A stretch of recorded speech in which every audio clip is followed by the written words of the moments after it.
in the house, everybody.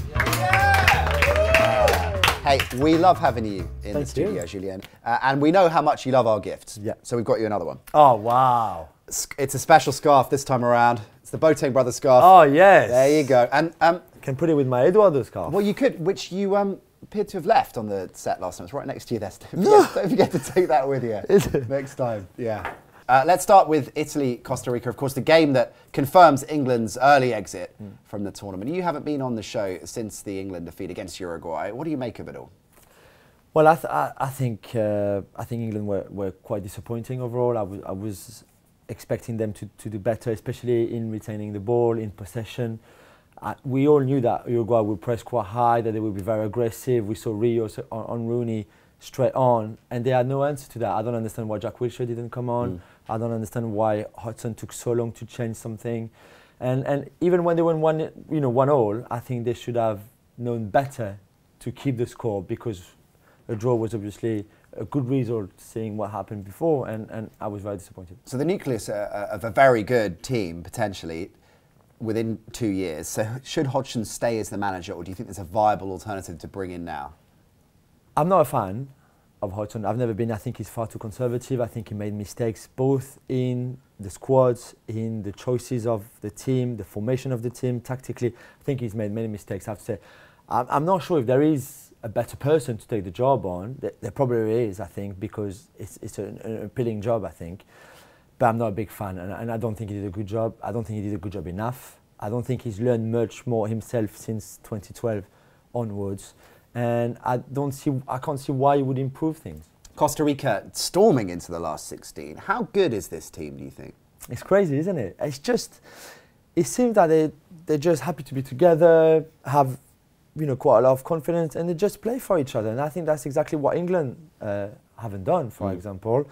I think the team spirit in Costa Rica is brilliant. They don't have standout players apart from Joel Campbell, probably, who is only 21 but looks like a great talent. And I think Costa Rica is the prime example of what you should be doing, at a competition like that if you want to go far. Whether you're Premier League top players, billionaires, millionaires, whatever, it's all about the spirit, I think, and it's clearly what England lacked so much in this World Cup. France got a lot of spirit this World Cup, which is bizarre when you think that 4 years ago, almost to the day, they were the antithesis of that. Benzema's in absolutely sparkling form, and that's how you win World Cups, isn't it, when you have a striker that's just hitting a purple patch at the right time. I know, it's crazy. He even scored goals for fun that are not even allowed by the referee. He just came on playing. He's probably still scoring now in Salvador, but a few things. He won the Champions League, which is a massive boost of confidence. Sure. He became a father in February, which I think has matured him a lot, changed him a lot off and on the pitch. Ribéry is not there, which enables him to play with more freedom, without... He becomes the first option when you're on the ball, whereas before it was Ribéry the first option. And I think all of that put together, Deschamps gave him a lot of confidence. Don't forget, back in October, he had gone 1,222 minutes without scoring with the national team. It was crazy. And then he scored there in October. The whole Parc des Princes started singing, he has scored, he has scored, he has scored. He responded to the fans with a thumb up, and since then, never looked back. Hasn't looked back. Where are the weak links in this French team, Julien? I can see two easily. The first one is we've got a tendency to get carried away very quickly. We're very arrogant people in France. We've got big egos. You can say that. We possibly can. Well, I know you're thinking it. But I'm not thinking it. Maybe I haven't. And so, there's that tendency of getting carried away. I think it could happen with that squad because it's a young squad. The second thing is defensively, we looked vulnerable at some point, especially on the flanks. Evra, we know, didn't have a great season. Debuchy is better going forward than defending. And I think against stronger teams, we could struggle a bit defensively. Germany-Ghana tonight, Julien. It's not going to be as straightforward as some people are suggesting, is it? No, it's a must-win game for Ghana after losing to the United States in their first game. They were, again, very disappointed. They didn't really play at their best. So you expect a reaction from them. And on Germany's point, they need to keep the momentum after that quiet win against Portugal, where everything they were doing basically worked, And I'm not sure, again, that Germany can play as well 2 games in a row so early in the competition. So I think it'd be quite a good opposition, different styles as well of playing, physicality against a bit more possession style of play. So it'd be very interesting. Okay, Julien, let's look at tonight's games in a bit more detail. This is where you get to play your 3 cards: Breakout Star, Unsung Hero, or Head-to-Head. You can play them at any time. Argentina Iran is the first game. We'll look at them in chronological order. And of course, Argentina had a lot of issues around their formation in the first game. They qualified with the 4-3-3. They started last game with 5-3-2, flipped it at half-time. We expect them to go back to the 4-3-3 this time. Yeah, they surely will. That's their best formation. That's how they qualify. That's where the balance of the team is the best. That's what suits Messi the best as well, in that sort of lone striker, false number 9 with 2 wingers that then come in more centrally. It's better now because Gago is fully fit, because Higuain is fully fit, so it's basically their best team that we're going to see tonight. Your breakout star comes from this game. We struggled with this name in rehearsal. Marcos Rojo. Yes, their left back, 24 years of age, plays for Sporting Lisbon. Had a very good season in Portugal, but still fairly unknown, in European football. He's better going forward than defensively, but he did really well, I thought, defensively against Bosnia. Did an outrageous Rabona as well in his own penalty box, which I think deserves him to be our breakout star. Okay, good stuff. I think the audience is surprised that we actually rehearsed this show in any stretch. Right, Germany-Ghana up next. As we discussed, Germany, one of the favourites for the tournament. The strongest European team, do you think, in there at the moment? Yeah, we said it, remember, before they played against Portugal. I said that maybe the absence of a proper number 9 would be an issue. Thomas Müller showed me that it wasn't actually for the moment. Can they maintain that, though? That's the thing, I'm not sure that every defence, especially towards the later stages of the competition, will be as naive as the Portugal one against Müller. I think people will know how to mark him, how to defend against him.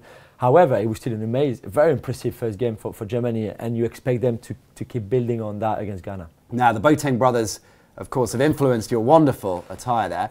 And they are the subject of your head-to-head battle. Yeah, of course. It could only be them, head-to-head, Boateng against Boateng. Again, 4 years on. Like their father says, I can only win tonight because whoever wins, or it's a draw, we can't lose in the family. So, again, Kevin Prince didn't start against the United States in the first game. I expect him to start. He could be a key player for Ghana.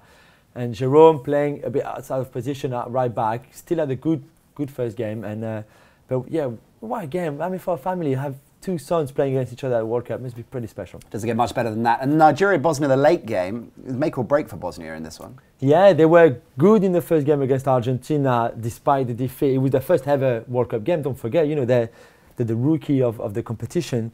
So you expect them to, feel less nervous in this game, less pressure on maybe. And clearly, from what they showed in the first game, they can win that as well. And your unsung hero is in this game. Never mind unsung hero, definite cult hero for us on the show. We saw him at the very top. Laconic is the word I'd use for his approach to the game. Yeah, very much so. Vincent Enyeama, the Lille and Nigeria goalkeeper, who's a very laid-back person, clearly, as we saw. But what a season he's having with Lille. 21 clean sheet in the league, more than anyone else in Europe. Courtois with Atletico Madrid was 20, De Sanctis with Roma as well. And he's just coming out of nowhere almost. He's 31, played 5 years in Israel before coming to France, and he's just fantastic on his line. He's got great reflexes. He's so quick as well to get off the line, and he can lead, I believe, Nigeria to the next round. He could be one of the stars of that World Cup for sure. Marvellous stuff. Right, before we wrap, let's take a quick look. You ready for this, my friend? At our predictions table. Ian Pryor is our new standalone leader. The head of sport at The Guardian, of course, with 22 points. I'm sure some of you will suggest that we're giving us predictions after the games have actually happened, but we'd never allow that sort of thing on this show. Julien, good news, my friend. You are above Mary. Yes. Our school teacher from Brazil. Off the bottom of the table, Raf Honigstein occupies that spot, much to your delight. Here are your predictions for tonight. Feeling confident with it? Yeah, I think so. I think Argentina could thrash Iran. Yeah, 3-0 you've gone for there. Yeah. Nigeria and Bosnia grinding out a draw. That sounds fun. I think so too. And then you think Germany taking 3 more points too? Yeah, definitely. All right, well that is just about it for today's show. Give it up for Julien Laurens, everybody. Yeah. Always a pleasure, my friend. Keep that. Don't forget the other scarf. Take them both with you. Make sure he does. Check his pockets when he leaves the studio. Let us know your predictions for tonight's games in the comments below. See if you can do better than us. And don't forget to subscribe for more great World Cup content. Coming up tomorrow, by the way, we've got the former Republic of Ireland goalkeeper Shay Given in the studio. Yeah. Looking forward to that. So for that and much, much more content, check it out right here. See you tomorrow.